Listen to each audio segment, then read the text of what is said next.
अस्सलामुअलैकुम, आप देख रहे हैं हो क्या रहा है। मैं हूं Faisal Abbasi, group editor 92 news. Irshad Ahmad Arif सब साथ हैं। शुक्रिया इरशाद साहब आपका। वफाकी हुकूमत की जानिब से ये फैसला किया गया है कि जो साजिश का बयानिया या साजिश की बात की जा रही है साबिक वज़ीर-ए-आज़म इमरान खान की जानिब से, उस पर अब एक इंक्वायरी कमीशन बनाया जाएगा। हुकूमत की तर्जुमान मरियम औरंगज़ेब कहती हैं कि ये कमीशन गैर जानिबदार होगा और तमाम जो साजिश की बात है उसको खोल कर सामने रख देगा। साथ ही साथ पाकिस्तान तहरीक इंसाफ ने इस कमीशन को अपने बयानात से यही तासुर दिया है कि वो इसको रिजेक्ट करते हैं और उनका कहना है कि अपनी मर्ज़ी का कमीशन और अपनी मर्ज़ी की इंक्वायरी ये हुकूमत चाहती है। अब देखते हैं कि ये कमीशन, इसके फाइंडिंग्स को क्या अपोजिशन, जो इस वक्त की अपोजिशन है, वो मानेगी या नहीं। दूसरी जानिब एक और अहम फैसला किया गया। साबिक खातून अव्वल बुशरा बीबी की सहेली फ़रद शहज़ादी और फ़राह खान को पाकिस्तान वापस लाने का फ़ैसला किया गया है। उन पर मुबैना तौर पर करप्शन के इल्ज़ामात हैं। नैब ने भी उनके ख़िलाफ़ इंक्वायरी का आगाज़ कर दिया है। बहुत से लोगों का ये कहना है कि फ़राह खान के थ्रू इमरान खान जो हैं उनके गिर्द ये शिकंजा एहतसाब का कसा जा रहा है। इमरान खान के भी जो अकाउंट्स हैं, जो खाते हैं, उनकी जांच का फ़ैसला किया है हुकूमत ने। अब ये सिलसिला किस जानिब जाएगा? एक जानिब मुआशी चैलेंजेस हैं, दूसरी जानिब जो सियासी मामलात हैं उस पर भी हुकूमत फोकस कर रही है। मुआशी चैलेंजेस में वज़ीर ख़जाना ये कहते हैं कि इमरान खान की पॉलिसियों को अगर देखें तो आज पेट्रोल की कीमत 245 रुपये फ़ी लीटर होनी चाहिए। माहाना 102 अरब रुपए का हम नुकसान कर रहे हैं जो सब्सिडी दी जा रही है पेट्रोल पे। कितना बड़ा चैलेंज है, इससे कब तक ये हुकूमत सब्सिडी देगी और कब तक निपटेगी, ये भी एक बहुत बड़ा सवाल है। कुछ जो पंजाब में बहरान है, गवर्नर पंजाब ये कहते हैं उमर सरफराज चीमा साहब कि मुझे एक सूबेदार और 4 जवान दे दें, मैं इस वज़ीर आला को बाहर फेंक दूंगा। अब वो ये बात किस बेस पे कर रहे हैं, इसकी मंतक क्या है, और साथ ही साथ उन्होंने एक रेफरेंस भी दायर करने का फ़ैसला किया है सुप्रीम जुडिशल काउंसिल में। डिटेल बात करेंगे। इरशाद साहब, अब ये देख रहे हैं हम, इमरान खान साहब मई के आखिर में आना चाहते हैं। इस्लामाबाद 20 लाख लोगों को लाने का दावा कर रहे हैं। हुकूमत की जानिब से ये कार्रवाइयाँ शुरू कर दी गई हैं। संगीन चैलेंजेस मुआशी हैं। आप समझते हैं कि हुकूमत ये अपोजिशन के साथ, इमरान खान साहब के साथ जो मामलात हैं उनको भी फोकस कर पाएगी और मुआशी चैलेंजेस को भी बैक वक्त ये दोनों काम जारी रख सकेंगे या एक ही काम हो सकेगा? मेरा ख़्याल है कि इब्तदा ही में हुकूमत डीरेल होने लगी है, क्योंकि जिन हालात में और जिस एजेंडे पर या जिस इशू पर उन्होंने अदम एतमाद की तहरीक पेश की थी, वो ये था कि पाकिस्तान में इमरान ख़ान की पॉलिसियों की वजह से महंगाई बहुत बढ़ गई है, बेरोज़गारी बढ़ गई है, आम आदमी का जीना हराम हो गया है। और हुकूमत की तब्दीली के बाद हम चाहेंगे कि यहाँ आम आदमी को रिलीफ़ मिले, लेकिन अब रिलीफ़ पीछे रह गया है और दूसरे इश्यूज़ आगे आ गए हैं। और यूँ लगता है कि इमरान ख़ान ने जो उनको अपने जाल में या अपने ट्रैप में फंसा लिया है।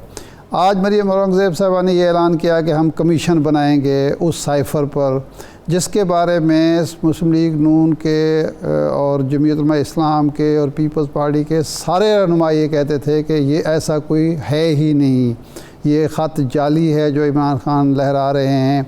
और शहबाज शरीफ साहब ने तो ये तक कह दिया था कि अगर मुदाखलत का सबूत मिल जाए और ख़त दुरुस्त साबित हो तो मैं इमरान खान के साथ खड़ा हूँगा।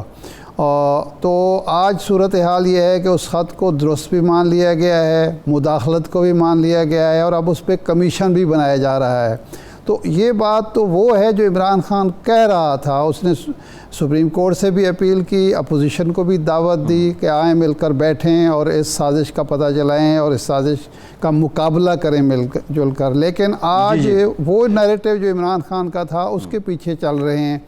इल्ज़ाम तराशी की सियासत हो रही है, कमीशन पे सियासत हो रही है और इमरान खान जिस डायरेक्शन में ले जाना चाहते हैं मौजूदा हुकूमत को, उस तरफ वो जा रहे हैं।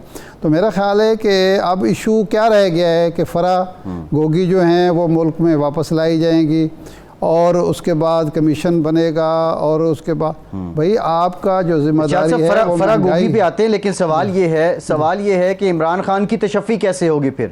अगर कमीशन नहीं बनता, इंक्वायरी कमीशन नहीं बनता, और जिस बेस पे वो लोगों को मोबिलाइज़ कर रहे हैं, मुल्क की सियासत में कदम इस्तेहकाम आ रहा है, तो इमरान खान की तशफ़ी फिर कैसे होगी अगर ये कमीशन नहीं बनता या हुकूमत उनको माइल करने की कोशिश नहीं करती? नहीं, जब इमरान खान उनको बुला रहे थे, इनमें से किसी ने हामी नहीं भरी, हत्ता कि वो ख़त देखना गवारा नहीं किया, तो अब वो उस कमीशन को क्यों मानेंगे? फवाद चौधरी साहब की आज जो प्रेस कॉन्फ्रेंस हुई, उन्होंने कहा है कि ये कमीशन जुडिशल कमीशन होना चाहिए, हमारे एतमाद के मुताबिक सुप्रीम कोर्ट के जजेस पर मुश्तमिल होना चाहिए, और फिर उसकी जो कार्रवाई है वो ओपन होनी चाहिए, ये खुली कार्रवाई हो, हर शख्स को वहाँ रसाई भी हो और हर शख्स तक वो बात पहुँच भी रही हो कि वहाँ क्या चीज़ें पेश की गई हैं। मेरा नहीं ख्याल कि ये हुकूमत अफोर्ड करती है कि इस तरह का उनका मुतालबा मान ले। जब मुतालबा नहीं माना जाएगा तो वो कहेंगे जी हम तो ऐसे किसी कमीशन का हिस्सा नहीं बन सकते। क्योंकि देखें, जो चीज़ थी करने की वो ये थी कि ये जब हुकूमत में आ गए थे तो वो इस चीज़ को नज़रअंदाज करते। जब इन्होंने दोबारा नेशनल सिक्योरिटी कमेटी का इजलास बुला लिया और उसमें फिर वो जो पहली नेशनल सिक्योरिटी कमेटी की कार्रवाई को, डिसीजंस को उन्होंने इंडोर्स कर दिया, कह दिया कि जो कुछ वो हुआ दुरुस्त था, तो इसके बाद इनको खामोश हो जाना चाहिए था, क्योंकि इसका मतलब है कि इमरान खान बात दुरुस्त कर रहा था, इमरान खान का नैरेटिव दुरुस्त है, इमरान खान का मौक़िफ़ जो है दुरुस्त है। तो अब उसमें जाएंगे तो ये आप जाल में फंसते चले जाएंगे। पनामा में भी यही हुआ था कि उस वक्त भी ट्रैप की हो गई थी मुस्लिम लीग नून, और ख़ान साहब ने अपने जाल में उनको फंसा लिया था। अब भी बज़ाहिर यूँ ही लग रहा है। अच्छा, अब ये जो मईशत की बात हो रही है, आज मिफ्ता इस्माइल साहब की प्रेस कॉन्फ्रेंस आपने भी देखी, मैंने भी देखी। हमें ये तवक्को थी कि सऊदी अरब के दौरे के बाद, UAE के दौरे के बाद कुछ खुशखबरी कौम को सुनाई जाएगी, कुछ महंगाई के ख़ात्मे के लिए इक़दामात की बात होगी। यानी अगर फौरी तौर पर ऐलानात करना मुश्किल थे तो कम अज़ कम कोई होप होनी चाहिए थी। लेकिन मिफ्ता साहब कह रहे थे कि जी वो जो IMF से मुआहदे कर गए हैं वो तो पेट्रोल 245 पे करना पड़ेगा, और बाकी जो बिजली की कीमतें हैं और दूसरी चीज़ें हैं। इसका मतलब लोग ये कह रहे हैं, ले रहे हैं, या इनके मुखालिफिन ये तासुर ले रहे हैं कि इनको सऊदी अरब से कुछ नहीं मिला, UAE कुछ नहीं मिला, और ये अब रिलीफ देने की पोजीशन में नहीं है, बल्कि ऐन मुमकिन है बजट के आने तक ये कोई मज़ीद महंगाई में इजाफ़ा कर दें। तो ये कोई अच्छे इशारे नहीं हैं। अगर तो कोई इनकी बहुत बड़ी स्ट्रेटजी है कि आवाम को कोई सरप्राइज़ दिया जाए, पहले थोड़ी सी मायूसी बढ़ाई जाए और उसके बाद अचानक ही पता चले कि जनाब पेट्रोल की कीमतें कम हो गई हैं, डॉलर की कीमतें कम हो गई हैं, या बिजली की कीमतें कम हो, ये तो हो स्ट्रेटजी है तो फिर तो कोई हर्ज नहीं है इसमें। लेकिन अगर वाकई हालात इतने ही ख़राब हैं जितने मिफ्ता साहब बयान कर रहे थे, तो भाई आप फिर IMF से क्या लेने गए थे? आप तो मुखालिफ थे। आप तो कह रहे थे कि इमरान खान ने बेड़ा गर्क कर दिया है, IMF के पास जाकर हम जो हैं वो उसको रिवर्स करेंगे। आप अगर IMF के पास जाने के बाद भी कोई रियायत लेकर नहीं आए, उसी मुआहदे को एंडोर्स करके आए हैं, और सऊदी अरब भी आप गए हैं तो उसके नतीजे में भी कोई बहुत बड़ा रिलीफ आप नहीं देने की पोजीशन में, तो फिर वो अमेरिका से जो 200 या कितना मिलियन मिले हैं बस उसी पर इक्तफ़ा करें। तो मेरा ख्याल है कि अब इन हुकूमत को, वज़ीर-ए-आज़म को, उनके साथियों को बयानात की मामलात हैं, इसमें मिफ्ता साहब ने ये भी कहा है कि इमरान खान हुकूमत की पॉलिसियों की वजह से ये बारूदी सुरंगें जो हैं इमरान खान ने बिछा दी हैं, इस वजह से और इन पॉलिसियों की वजह से आज जो पेट्रोल की कीमत है वो 245 रुपये फ़ी लीटर होनी चाहिए। सवाल तो ये है कि देखें, जो मुआशी चैलेंजेस थे यही वो ग्राउंड्स थे जिसकी बेस पे अपोजिशन, उस वक्त की अपोजिशन ने तहरीक अदम एतमाद लाई और वो हुकूमत में आए थे। लेकिन साथ ही साथ वो कह रहे हैं कि इमरान खान ने जो कमिटमेंट्स किए हैं उनको ये पूरा भी करेंगे। ज़ाहिर है IMF से मज़ीद फ़ंड्स तो इन्होंने लेने हैं, लेकिन अब एक बुनियादी बात यह है कि आप नहीं समझते कि ये मुआशी चैलेंजेस वाला जो सिलसिला है, जो बयानियाँ हैं, ये फिर से ऊपर आ जाएगा, और ये जो साजिश का इमरान खान साहब बहुत ज़्यादा प्रचार कर रहे हैं, ये इंक्वायरी कमीशन के बाद ये मामला थम जाएगा और लोग अपने मसाइल का ही प्रचार करेंगे, उसी को ज़्यादा बाय करेंगे? देखें, बात यह है कि ये बारूदी सुरंगें जो हैं उन्होंने 9 अप्रैल से पहले बिछाई हैं ना, और एक तजर्बाकार जो सियासतदान या तजर्बाकार अपोजिशन थी उनको ये पता था कि बारूदी सुरंगें बिछाई जा चुकी हैं, तो फिर उनको इसरार नहीं करना चाहिए था एक ऐसी मखलूत हुकूमत बनाने पर जिसके नतीजे में सारा मलबा जो 3.5 साल का इमरान ख़ान की गलतियों का है, नाकामियों का है, नातजर्बाकारी का है, या इनके बकौल नाअहली का है, नालायकी का है, वो अपने सर नहीं लेना चाहिए था। अब जब आपने ये सारी ज़िम्मेदारी कबूल कर ली है तो अब लोग ये नहीं सुनेंगे कि ये इमरान ख़ान की बारूदी सुरंगें हैं, बल्कि लोग आपसे कहेंगे कि जनाब वाला वो तो जो कर गए सो कर गए।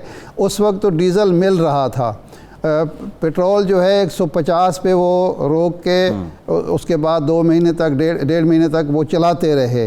अब तो आप हमें उससे ज़्यादा रिलीफ दें जो आप वादा कर रहे थे। आप तो कह रहे थे, मिफ्ता साहब भी ये कह रहे थे ना कि पेट्रोल की कीमत इससे भी कम रखी जा सकती है, ये मिफ्ता साहब ने कहा था।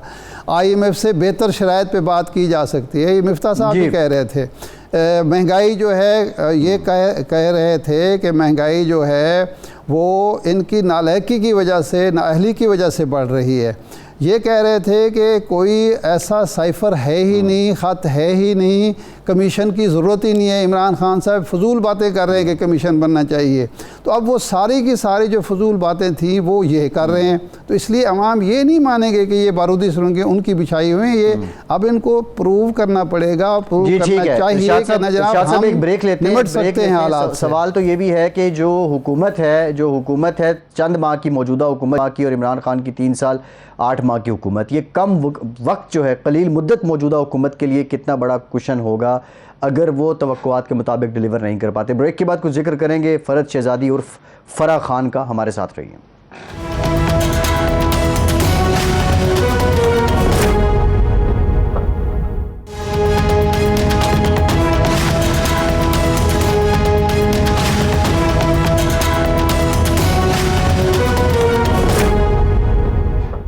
ब्रेक के बाद एक बार फिर से आपको खुशामदीद कहेंगे। पाकिस्तान की सियासत में इस वक्त जो चर्चे हैं वो फ़रा खान के हैं। फ़रद शहज़ादी और फ़रा खान जो साबिक़ा खातून अव्वल बुशरा बीबी की करीबी सहेली जानी जाती हैं, आज मुस्लिम लीग नून के जो रहनुमा हैं अता तारड़ साहब, इरशाद साहब, वो कहते हैं कि 100 करोड़ रुपए की ये करप्शन हुई है। 21 करोड़ रुपए मालियत थी फ़रा शहज़ादी के असासों की, और अब मार्च 2022 में उनके जो असासे हैं वो 85 करोड़ रुपए पे जा पहुंचे हैं। 32 करोड़ रुपए ऐसे हैं जिनका मनी ट्रेल नहीं है फ़रा साहिबा के पास। और इंटरेस्टिंग बात वो ये कर रहे हैं कि जो टैक्स एमनेस्टी आई उसमें फ़रा शहज़ादी को फ़ायदा दिया गया है। अता तारड़ साहब ने हमें ज्वाइन कर लिया है। अता साहब, इल्ज़ामात हम देखते हैं कि पिछली हुकूमत भी लगाती थी, लेकिन आप बारहा कहते थे ये सच नहीं हैं, ये बेबुनियाद हैं, इनको साबित किया जाए। आपके पास क्या शवाहिद हैं, क्या सबूत हैं जो आप इनको प्रोसिक्यूट करेंगे और आप इनको सच साबित करेंगे? ये तो महज अपैरेंटली इट लुक्स लाइक सियासी बयान। जी देखिए, पहली बात तो कन्फेशन है। जो 32 करोड़ रुपया की छूट ली गई 2019 की टैक्स एमनेस्टी स्कीम में, उसको एहसन जमील गुजर साहब ने माना है।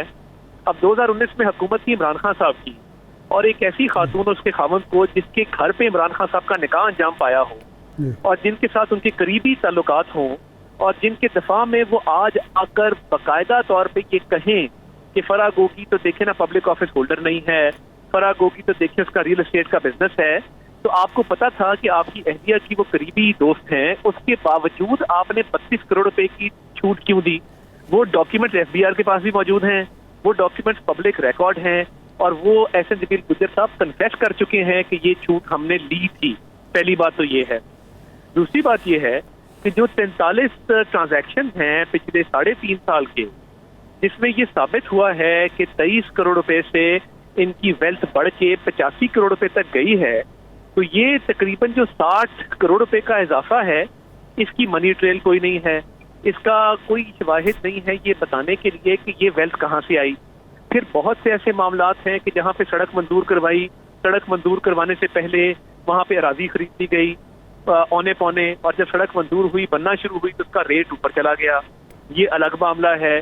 फिर बहुत सारे ऐसे ठेके हैं जिसमें ठेकेदारों को वो ठेका देने से पहले कमीशन दिया गया है, और ये तमाम डॉक्यूमेंट्स मैं अभी आपको भिजवा देता हूँ, आप इनको खुद देख लीजिए। दूध का दूध और पानी का पानी।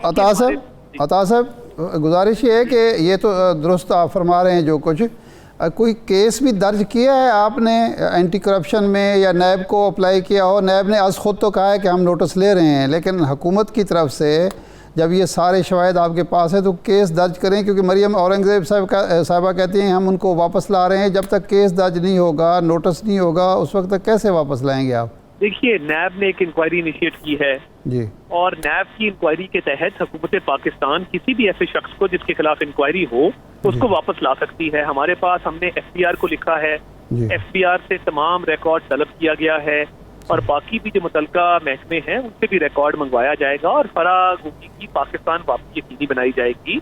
क्योंकि देखिए, आप पाकिस्तान में थी, पाकिस्तान में आपका पूरा इख्तियार था, सूबा पंजाब का वजीर आला एक दमी शख्स को बिठाया गया और आपको पूरा इख्तियार दिया गया, और जैसे ही आपको पता लगा कि नो कॉन्फिडेंस आ रही है, इमरान खान साहब के इक़्तिदार को खतरा है, तो फरार होने की क्या जरूरत थी?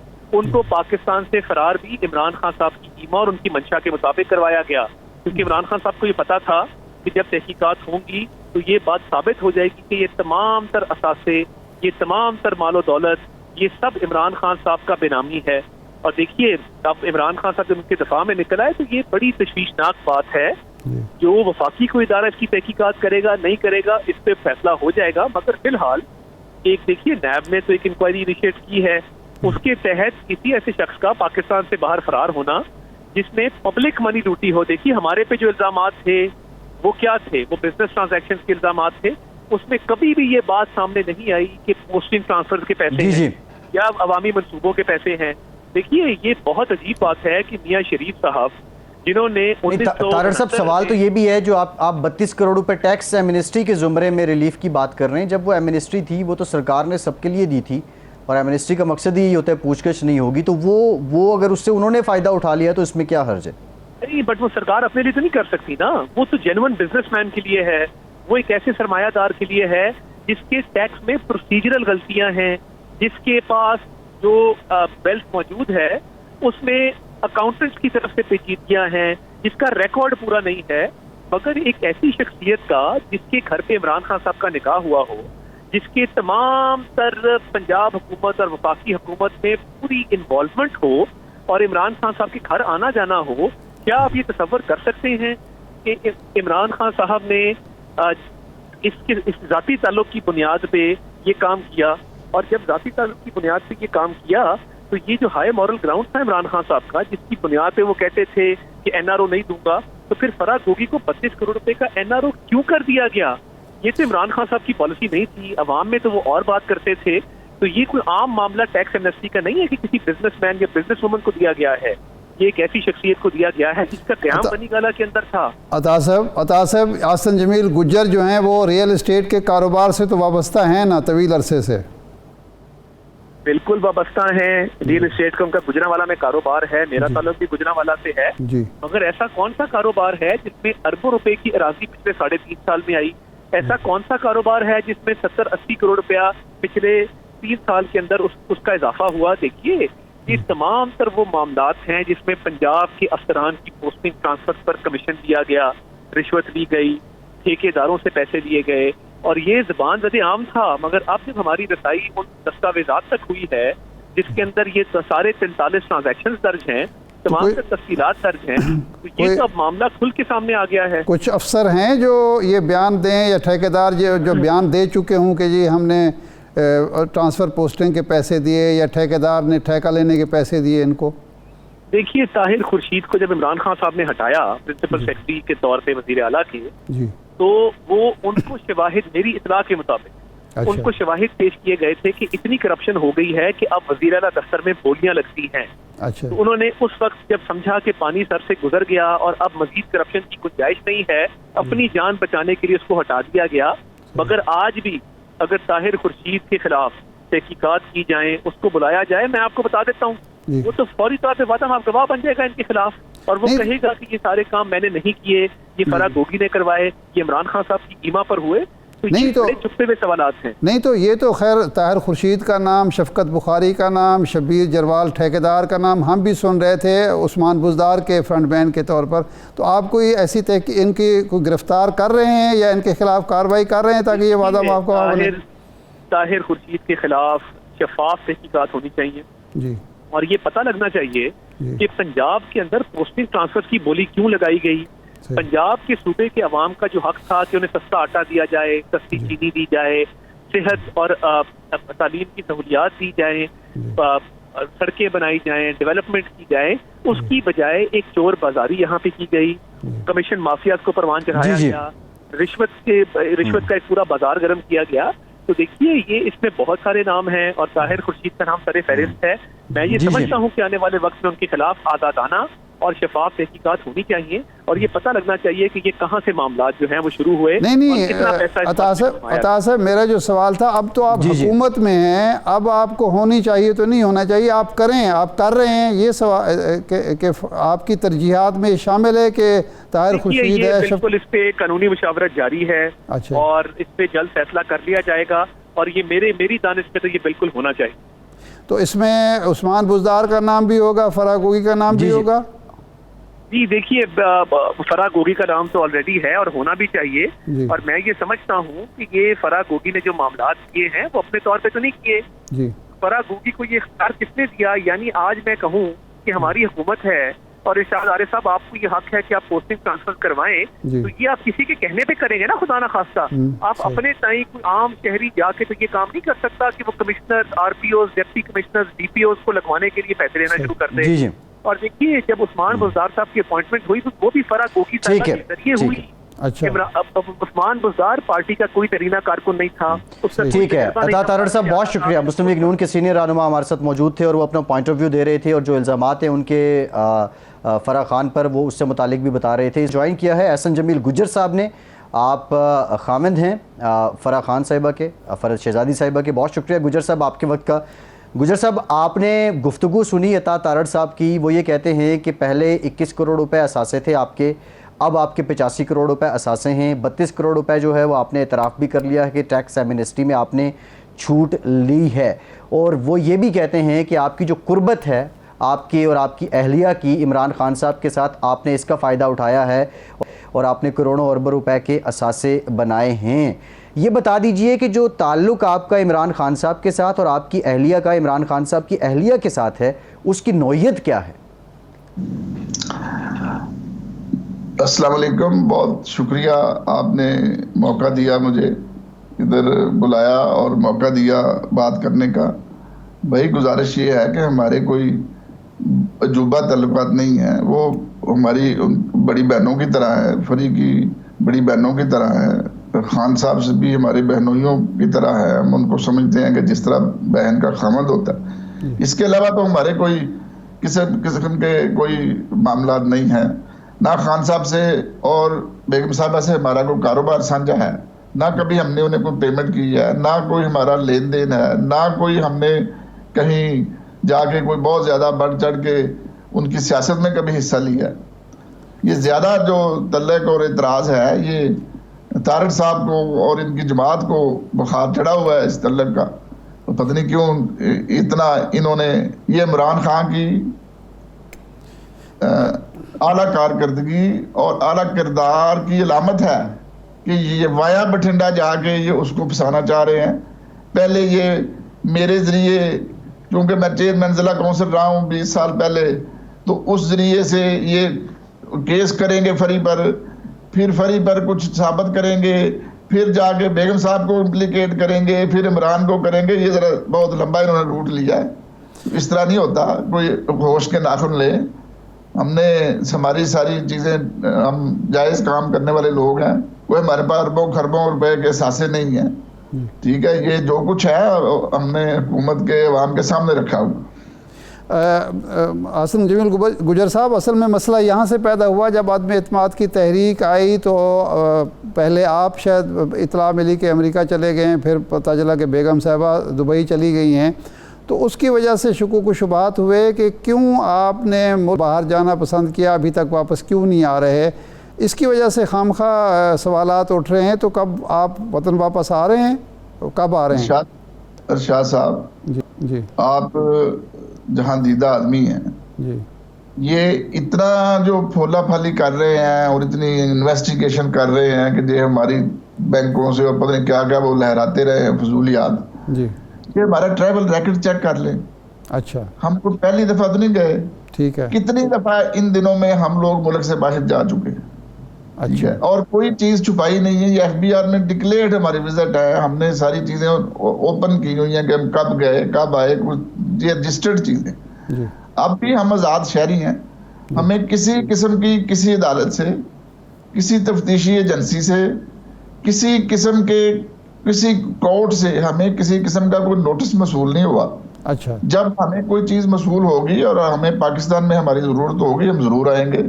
उसके अलावा हम प्राइवेट लोग हैं, हमारे ऊपर कोई ऐसी जिम्मेदारी नहीं कि हम किस दिन कहाँ हो। हम जो भी हमारे मामलात हैं, जिधर भी हम घूम फिर रहे हैं, हम उस पर अपनी रूटीन के मुताबिक चल रहे हैं। हाँ, ये इतराज उस वक्त उठाया जा सकता है जब किसी अदालत ने हमें सजा दे दी हो और हम भाग गए, हम कि हमारे ऊपर कोई इन्वेस्टिगेशन हो रही हो, हम भागे हों। अगर हमारा ट्रैवल कोइंसाइड करता है इस पॉलिटिकल चक्कर से, तो हमने तो अदम एतमाद में वोट नहीं डालने थे कि अदम एतमाद की वजह से तो हम बाहर नहीं आए। जी। आप कब गए हैं मुल्क से बाहर? कि मुल्क से बाहर मेरा ख्याल है कोई मुझे हुए 3-4 हफ्ते हुए हैं आते, क्योंकि 13 मार्च को तो आप लाहौर में थे, अहमद वकास रियाज साहब के बेटे की शादी में चौधरी इकबाल साहब के साथ आप तशरीफ़ फरमा थे। तो ये फरमाएं कि ये जो तारड़ साहब अभी बात कर रहे थे हमसे, उन्होंने प्रेस कॉन्फ्रेंस भी की है, वो ये कहते हैं कि जी 45 ट्रांजैक्शंस ऐसी हैं जिसकी कोई मनी ट्रेल नहीं मिल रही और बैंकों के हैं मामलात हैं, और 43 अकाउंट्स में 75 करोड़ रुपए कैश की शक्ल में जमा हुए। ये दुरुस्त है? तारड़ साहब इतने लायक फायक वकील होते ना, जी, तो ये किसी अदालत, ये इधर इनकी झोली चुक्की में मसरूफ ना होते सियासतदानों की, इनका अच्छा। भी नाम होता। ये अच्छा। बाप दादे के से नलायक लोग हैं जी, ये वो लोग हैं जिन्होंने रिश्वतें दी, जी, कोयटा तक लेके गए इनके बाप दादे, जी। और ये मुझे चोर कह रहे हैं। अच्छा, भाई इसको वावेला किस चीज का है? आपने जी जी एक इंडिविजुअल है, अरशाद साहब जरा सुने, एक इंडिविजुअल है, एक लड़की है, जी, उसके ऊपर आपने नाजायज नैब की इंक्वायरी भी खुलवा दी है। अब 4 दिन सब्र करें, अगर कोई वहां से हम इम्प्लीकेट होते हैं, हमें कोई किसी किस्म की सजा मिलती है या हमारा कोई नुक्स वो निकालते हैं, 100 दफा आप प्रेस कॉन्फ्रेंस करें। सही, भाई पिंड प्यार नहीं थे चक्के पहले। ठीक है। इंटीरियर मिनिस्टर साहब भी नहीं खिलौते पे, वो दुबई आना चाह रहे हैं पकड़ने के जी लिए। जी जी, कोई कन्विक्टेड बंदा नहीं है, कोई चीज नहीं, किस कानून के मुताबिक वो दुबई आना चाह रहे हैं? ये अच्छा। ड्रामा चाह रहे हैं आप, इसको ना मजीद ड्रामाटाइज कर रहे हैं सारी चीजों को। सही, हमने ये कर लिया, हमने वो कर लिया, कोई बंदे के पुत्रों वाला काम करें। अच्छा गुजर साहब, ये बताइए, गुजर साहब ये बताइए, आप पे इल्ज़ाम लगा रिंग रोड से मुतालिक 200 कनाल अराजी का, एक लग्जरी गाड़ी ख़रीदने का, और ये भी है कि इंग्लैंड में जो कंपनी है उससे मुतालिक भी इल्ज़ामात आप पे बहुत ज़्यादा लग रहे हैं। अगर कोई इदारा आपको नोटिस करता है तो आप खुद पाकिस्तान वापस आ जाएंगे, या राना सनाउल्लाह साहब जो बात कर रहे हैं कि हम आपको लेकर आएंगे, आप क्या आज़ादाना तौर पे तहकीकात का, इन्वेस्टिगेशन का हिस्सा बनने को तैयार हैं? मैं पाकिस्तान का जिम्मेदार शहरी हूँ, जब कोई एजेंसी मुझे याद करेगी मैं जरूर आऊंगा। सही, और इसके कहने पर ना मैं गया हूँ, ना इसके खौफ से मैं गया हूँ। इस जैसे 50 उधर फिर रहे हैं मंशियात फरोश, जिसने कि हमें दुबई कहाँ से लेकर लेने आना है। अच्छा। अपनी जुबान संभाल के बात करेंगे। अच्छा आसन साहब, ये फरमाएं कि उस्मान बुज़दार से आपकी दोस्ती कब की है, और ये दुरुस्त है कि आप भी उन लोगों में थे जिन्होंने तारुफ कराया खान साहब से या बुशरा बेगम से उस्मान बुज़दार साहब का? इरशाद भाई, आप इसको बड़े करीबी तौर पे देख सकते हैं, ये बात सुप्रीम कोर्ट में तय हो चुकी। अच्छा। अब इसको क्या बार बार हमने भूलना है? और अब ये बातें तो तयशुदा बातें, इस पे क्यों लोगों का वक्त ज़ाया करना है? नहीं, मतलब मैं तो एक सवाल पूछ रहा हूँ कि आपसे वाकई आपकी पहले से वाकफियत थी, या ये बाद में हुई जब इमरान खान साहब इक़्तिदार में आए या शादी हुई तो ताल्लुक़ बना उस्मान बुज़दार से? नहीं, उस्मान बुज़दार एक इलेक्टेड एमपी हैं जी, और उस वक्त भी थे इसके इनके, उन्हें इमरान खान ने या उनके ग्रुप ने या उनकी पार्टी ने चीफ मिनिस्टर बनाया। जी, उधर उस वक्त 2, 3, 4 बंदे चीफ मिनिस्टर के बनने के उम्मीदवार थे। जी, उन तकरीबन सबको मैं जानता था। जी, इसी तरह उनके खिलाफ जो चीफ मिनिस्टर बनना चाह रहे थे जी, उनको भी मैं जानता था। सही जानना तो कोई जुर्म नहीं है, लेकिन मेरी वजह से किसी ने उन्हें चीफ मिनिस्टर नहीं बनाया। सही ना इस तरह होता है कि कोई पॉलिटिकल पार्टीज में जाए और एक बंदा उठ के जिसका तल्लक ये हो कि उसकी बीवी की दोस्ती हो वजीर आजम साहब की, और जाके इस तरह तो नहीं वजीर आला बनते ना भाई, पॉलिटिकल पार्टी है। ठीक। नहीं मैं तो एक तारुफ की बात कर रहा हूँ ना, एक तारुफ होता है। मैं ख़ुद उस्मान बुज़दार साहब के जो वालिद थे सरदार फतेह मोहम्मद ख़ान, मेरी उनसे शनासाई थी 85 में 86 की, तो ये कोई ऐसी बात नहीं है। वो ऐसे बंदे थे जो इनके वालिद साहब थे कि वो वाहिद एमपीए थे जिन्होंने जौहर टाउन में जब मियां नवाज शरीफ साहब ने एमपीएस को प्लाट दिए तो उसने नहीं लिया था। अच्छा। हाँ, वो इतनी इंटेग्रिटी वाला बंदा था इसका वालिद जो। सही।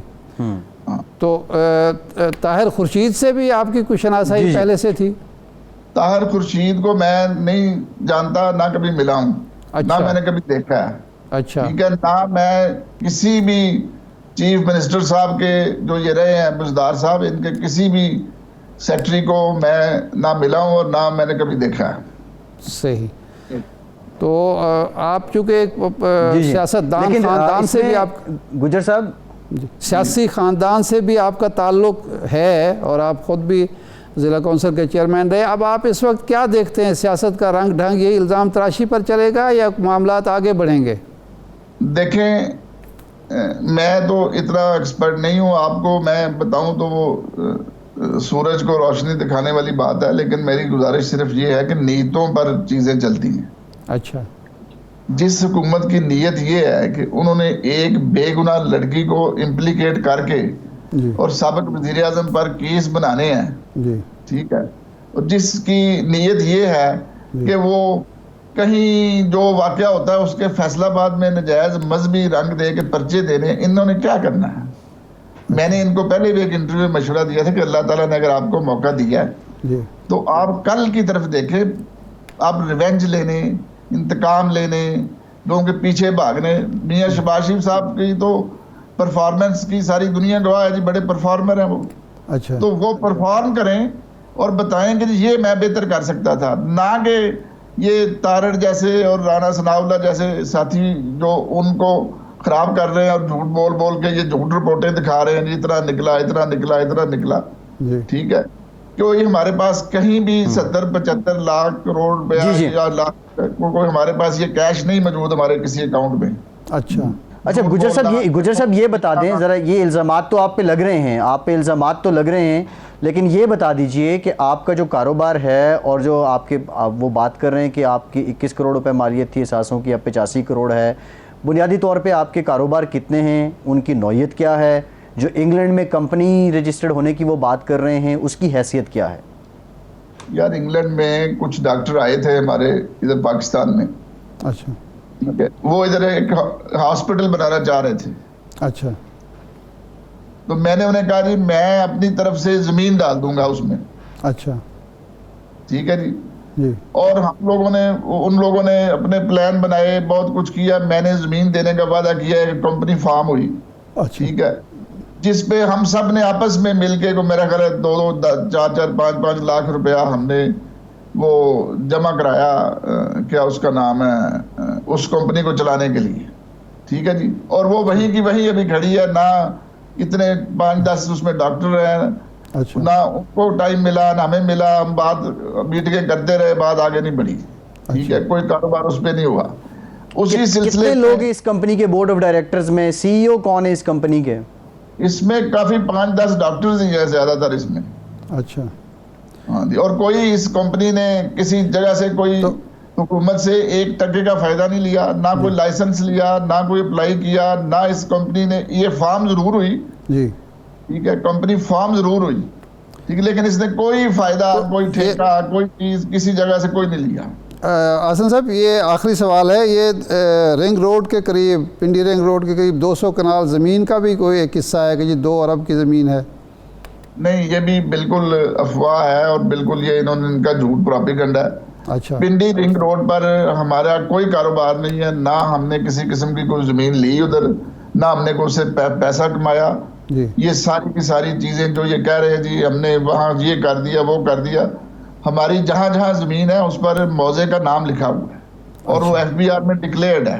अच्छा, ठीक है, आप देख सकते हैं कि किसी भी जगह पे क्या कोई ऐसा मौजा है जो उसके ऊपर लगता है जिसमें हमने जमीन की खरीदारी की हो। ये सिर्फ और सिर्फ हमें टारगेट बना के इमरान खान को खराब करना चाह रहे हैं।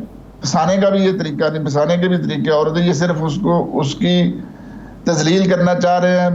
उस तजलील में हमारे घर वालों को भी, मुझे भी रगड़ रहे हैं, मेरी बेगम को भी रगड़ रहे हैं, और ताकि वैसे भी जो चोर होते हैं उनको दूसरे लोग हमेशा चोर ही नजर आते हैं। हमने भाई ये आज तक अरशाद भाई जी कोई जी, चीज नहीं लाए जो हमारी तरफ से डिक्लेयर्ड नहीं है। सही। ठीक है, ये जो कह रहा है आज भी, वो कह रहा है 75 करोड़ रुपए की तो कैश जमा हुआ है, वो भी यार FBR को पागल है ठीक है, कि किसी अकाउंट में ठीक है। 75 बहुत करोड़। बहुत शुक्रिया एहसन जमील गुज्जर साहब, फर्म के खामिंद हमारे साथ मौजूद थे। एक ब्रेक लेते हैं, ब्रेक के बाद दोबारा हाजिर होते हैं, हमारे साथ रहिए।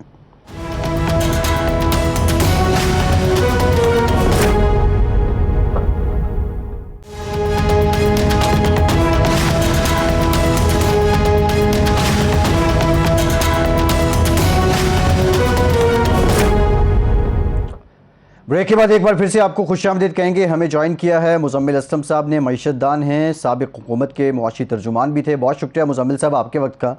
मुजम्मिल साहब, मौजूदा वज़ीर ख़जाना कहते हैं पाकिस्तान माहाना 102 अरब रुपए का नुकसान उठा रहा है पेट्रोलियम पे सब्सिडी पर। आपकी हुकूमत के IMF के साथ मुआहदे की वजह से इस वक्त पेट्रोल की कीमत 245 रुपये फ़ी लीटर होनी चाहिए थी। ये तो हमने सुना था, आपने कमिट किया है कि आप मुसलसल 3-4 रुपये माहाना लेवी बढ़ाएंगे, लेकिन नौयत क्या थी आपके मुआहदे की पेट्रोलियम पे जो आपने IMF की शर्त मानी थी? देखिए, ऐसा कौन सा मुआहिदा था जिस पे हम अमल दरामद नहीं कर रहे थे और इनको अमल दरामद करना पड़ गया? नंबर 1। नंबर 2, पाकिस्तान ने आज तक 22 IMF प्रोग्राम दिए जिसमें 13 पीपल्स पार्टी और नून ने मिला के लिए। उन 13 में से 12 प्रोग्राम इन्होंने जो है बीच में छोड़ दिए थे, IMF से खत्म कर दिए थे क्योंकि IMF की शराइत पूरी नहीं कर पाते थे। तो अभी क्योंकि हुकूमत में आने से पहले ये कहते थे कि हम जो है ये IMF के प्रोग्राम को नहीं मानते, तो इनको किसने रोका? IMF का प्रोग्राम छोड़ दें और ये शुरू कर दें। तीसरी बात ये कि हमने जिस दिन ये 28, इन्होंने आज एक और झूठ ये बोला कि अदम एतमाद आया तो इमरान खान ने 10 रुपये लीटर पेट्रोल कम कर दिया। अदम एतमाद आया था 8 मार्च को और ये 28 फरवरी को हमने जो कीमत कम की। लेकिन साथ साथ मैं आपको एक और बात बता दूं कि उस दफा जब हमने 10 रुपए कम किए थे, उससे पहले 14 दफा हमने मुसलसल कीमतें बढ़ाई थी। जुलाई 2021 से लेकर 31 जनवरी 15 फरवरी तक 14 दफा मुसलसल बढ़ाई थी कीमत। और हर दफा जब हम बढ़ाते थे, यही मिफ्ता इस्माइल आगे शोर करते थे कि पेट्रोल पंप मार दिया ना आयल। हमारे जमाने में तो 80 रुपए का जब $90 का तेल था तो मिलता था, ये देखें ये 150 का दे दिया। अच्छा, दूसरी बात, सबसे अहम बात यह है कि जिस दिन हमने 10 रुपए की सब्सिडी दी थी, पहले 15 दिन में सिर्फ हमें 1 अरब का नुकसान हुआ था। हुकूमत पाकिस्तान ने 1 अरब रुपए जेब कर लिए थे। फिर 15 मार्च से 30 मार्च तक हमने 32 अरब का नुकसान किया था। तो पूरा जो मार्च का महीना था हमने 33 अरब नुकसान किया था। अप्रैल में इनकी हुकूमत आ गई थी, फैसला कर लेते। आपको पता है अप्रैल के महीने में सिर्फ ये सब्सिडी बढ़कर हो गई 68 अरब, और अब पहली मई को इन्होंने फिर नहीं की तो ये मई के महीने की 102 अरब रुपए हो गई है मजीद। ये सारा का सारा जो है नाअहली से फैसला नहीं लिया जा रहा, कहानी हम पे डाल रहे हैं। अच्छा, हमने क्या किया था? हमारी कैलकुलेशन बड़ी वाज़ेह। एक तो हमारे टैक्स महसूलात अच्छे आ रहे थे, दूसरा हम रशिया से जब मिलकर आए थे तो रशिया से हमारी एक बात हो गई थी 30% पेट्रोल कम पे।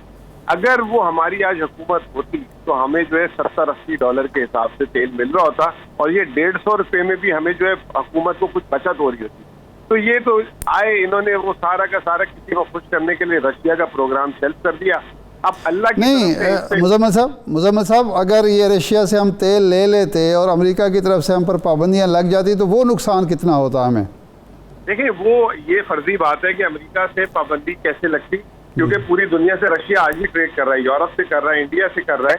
तो हम पे कैसे पाबंदी लग सकती थी? कोई हम अनोखे थे कि रशिया पे हम पे पाबंदी लग जाती, बाकी दुनिया पे नहीं लग रही पाबंदी? तो ये तो फर्जी बात है ना। अगर ये लगती तो हम उस वक्त की बात उस वक्त करते। फिर सबसे जो नहीं, ये इसमें मुजम्मिल साहब एक सप्लीमेंट्री बात ये भी है कि जो फैटफ की कंप्लाइंस आपने कर भी ली, उसके बावजूद उन्होंने मजीद डिमांड्स दे दी, तो वो तो एक अनोखापन दुनिया का नजर आया ना, अमेरिका का या यूरोप का। तो उस बात पे हम ये तो नहीं कह सकते कि ये मफरूजा है। देखिए, पाबंदी तो कभी नहीं लगी ना। अब्बासी साहब, आप यूं देखें ना पाबंदी तो नहीं लगी, एक बातचीत शुरू होती। फिर देखें अल्लाह ताला की तरफ से अजाब आया इन पे। जिस दिन हमारी हुकूमत खत्म हुई थी ना, $110 तेल था और डीजल की कीमत भी $110 थी। अच्छा। अब जो है $110 तेल है, डीजल की कीमत आलमी मार्केट में $200 से ऊपर चली गई है। अच्छा। ये जो बड़े बड़े दावे और तजर्बेकारी की बातें करते थे, इन पे एक अल्लाह का अजाब पड़ा है। और अल्लाह ताला ने जो है इनकी बड़े बोल पकड़े हैं। जैसे ये कहते थे सियासत करते थे, ये हर वक्त सियासत करते थे। उसको भी हम कहते थे मईशत पे सियासत ना करें आप। और अब इनको जो है ख्याल आ गया आलमी महंगाई है, आलमी प्रेशर है। कल एक जो है बहुत बड़े पाकिस्तान की मईशत आना है, जब हमारी हुकूमत की तो रोजाना हमें आके जो है कहते थे ये नाअहल है। कल कहते हैं रूस की जंग की वजह से, अब उनकी जो है फैमिली में एक वजारत खजाना में आई कि रूस की जंग की वजह से ये है और ये नागुज़ीर हो गया। तो कहने का मतलब ये है कि जब हमारी हुकूमत ये कहते थे कि 40% बिजली सस्ती होनी चाहिए। कल मिफ्ता इस्माइल प्रेस कॉन्फ्रेंस आज बल्कि कर रहे थे कि जी IMF से मैं बात कर रहा हूँ, मुझे बिजली भी बढ़ानी पड़ेगी। तो कहाँ गए इनका तजर्बा? नहीं, आखिरी सवाल ज़रा मुख्तसर जवाब दीजिएगा मुज़म्मिल साहब। मिफ्ता इस्माइल साहब कहते हैं कि हमने कुछ रियायतें ली हैं IMF से, वो क्या रियायत लेके आए हैं? सर देखें, रियायत देने वाला आदमी सुबह आता है, उतरता है और बात करते हैं। इन्होंने वहाँ पे IMF के प्रोग्राम में बोला कि हमें $2 अरब की तोसी मिल गई है। IMF को प्रेस कॉन्फ्रेंस करनी पड़ी कि हमने कुछ नहीं दिया। सऊदी अरब में बैठ के इन्होंने कहा हमें $8 अरब का पैकेज मिल गया। सऊदी अरब ने उसी वक्त प्रेस रिलीज निकाल दी, वहाँ पे भी ये दलील हुए। अब जो है मुझे ये बताएं कि अगर कोई ये रियायत लेकर आए तो आवाम से क्यों छुपा रहे हैं? अच्छा, किससे छुपा रहे हैं? बताएं। प्रेस कॉन्फ्रेंस तो रोज करते हैं, आज भी की थी, कल भी की थी। तो ये सिर्फ जो है लोगों को सिर्फ आश्रय दे रहे हैं, बल्कि नहीं, सऊदी अरब UAE से इनको कुछ नहीं मिला। हम तो सुन रहे हैं कि कोई अंडर हैंड डील हुई है। अगर हुई है तो वो कौन सा अंडर हैंड है? कोई बारी बार ना ले जाए इसमें, तो बल्कि वो जो है नजर रखनी पड़ेगी फिर। क्योंकि अभी तक तो कोई ऑफिशियली ना उधर से अनाउंसमेंट हुई है, इन्होंने पहले कर दी थी उसको भी। अब आज ये कह रहे हैं कि जी जो उल्टा जो इमरान खान को उन्होंने $3 अरब दिए थे उस पे हाथ पैर जोड़ रहे हैं कि जी ये हमसे वापस ना ले। हालांकि इमरान खान को जो नवंबर में मिले थे वो इस साल नवंबर में वापसी होनी है, तो ये अप्रैल के महीने में जाके क्यों वहाँ जो है उनसे कहने लगे तौसी कर दें उसकी। तो ये तो उल्टा इनके गले में हार पड़ गया। वो सऊदी अरब $3 अरब इनसे मांग रहा है वापस, क्या वापस कर दें हमारे पास? अच्छा, सही सही। जी ठीक है, बहुत शुक्रिया मुज़म्मिल असलम साहब, आपके वक्त शुक्रिया। इरशाद साहब आपका शुक्रिया। प्रोग्राम का टाइम खत्म हो गया, इजाज़त दीजिए।